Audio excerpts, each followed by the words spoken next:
Listen, it's been a terrible 24 hours for Trump. There's no other way to say it. It started with getting off a plane and again being unable to walk in a straight line and having to be helped by President Erdogan. And then it came when Donald Trump started confusedly looking around and having to be redirected by President Erdogan. And then Donald Trump said to President Zelensky, President Putin. And then Trump said that Japan struck an aircraft carrier of ours with 111 missiles. And then he referred to the Obama JCPOA as the Obama JCPOC. It was a damn terrible day. But then Donald Trump fell asleep again. And he didn't fall asleep while Marco Rubio was talking during a cabinet meeting. He fell asleep while the Turkish President Erdogan was speaking.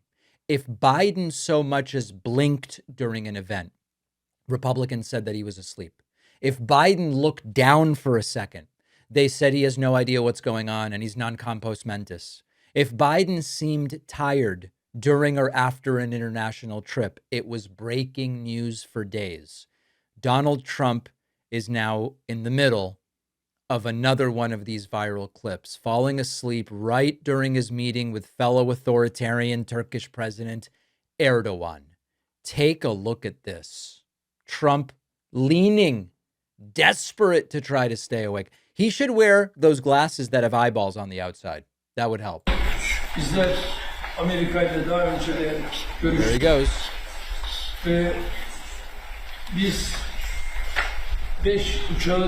Trying to pop his eye open.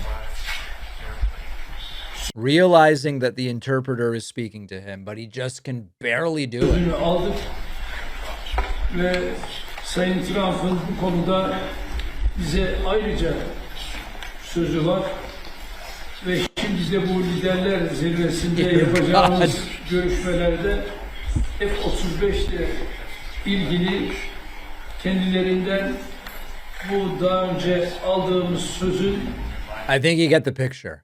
It is not normal to fall asleep and to struggle to stay awake so regularly in the seated position, particularly in moments of relative adrenaline, in the sense that these are on-camera meetings, lights, microphones, high stakes, world leaders.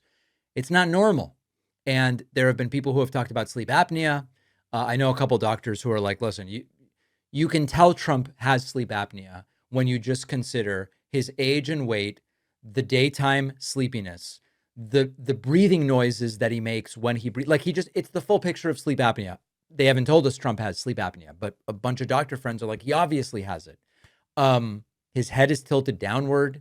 He's not visibly engaging with the speech. Here's a sort of more zoomed in clip of it. Bizler Amerika'yla daha önce de görüştük ve biz you can tell I love it when he just opens his left eye. He's like, am I supposed to be asleep right now? He's trying to pay attention to the interpreter for what President Erdogan is saying, but he can't do it. And of course, this immediately spreads online, and the right wing goes, he's clearly just doing engaged listening and all of that stuff. I care about the political aspects of this. They never applied this level of caution when it was Joe Biden. Like I said earlier, they didn't say maybe Biden was just resting his eyes. Maybe Biden was thinking, maybe we can't diagnose someone from a 1 10-second clip. How about 1,000 10-second clips? Instead, they went case closed. Biden can't stay awake. He's mentally gone. He's unfit. Remove him now. And it wasn't just social media doing it. It was campaign messaging. It was cable news segments and political ads. And, they were sending out fundraising emails making these claims. Sleepy Joe can't do it. He's demented. And they built a whole narrative around these types of moments. So do they believe in that standard? That's all I want to know. If they do, this clip should be dominating conservative media for the next week. The president can't stay awake. And he said Japan shot us with 111 missiles. And he called President Zelensky President Putin. Now, if they are ready to cop to the fact that they don't really believe this is the standard, maybe those Biden clips never really proved what they said they proved in the first place. So I don't even know if the larger point is whether Trump fell asleep this particular time. I think he was trying to stay awake and probably was dozing. The larger point is they spent years saying these clips can be used to diagnose presidential incapacity. That's when the camera was on Biden. Now the camera's on Trump. And everybody on the MAGA side is like, oh, no, we need nuance now. That's the hypocrisy that I'm pointing out here. And when this is happening, I mean, listen, is it 2 to 3 times a week now for months that Donald Trump is falling asleep in public? It's a very humble request. I just want the same standards applied. Am I crazy for wanting that? And as I've said before, when they go, oh, we have a principle of free speech that we always adhere to. And then free speech gets a little bit inconvenient for their political adversaries. And then they go suppress their speech.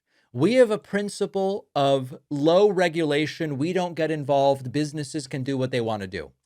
And then Twitter, prior to Elon owning it, goes, hey, we're not going to allow you to just post dangerous medical misinformation. And they go, no, regulate Twitter to force them to publish medical misinformation. Give me a break, guys. You don't believe this crap for a second. Don't try to convince us that you do. Thanks for watching. Check out another one of our videos and make sure to subscribe so YouTube keeps our content in your feed. And if you prefer audio, subscribe to the podcast on Spotify or Apple.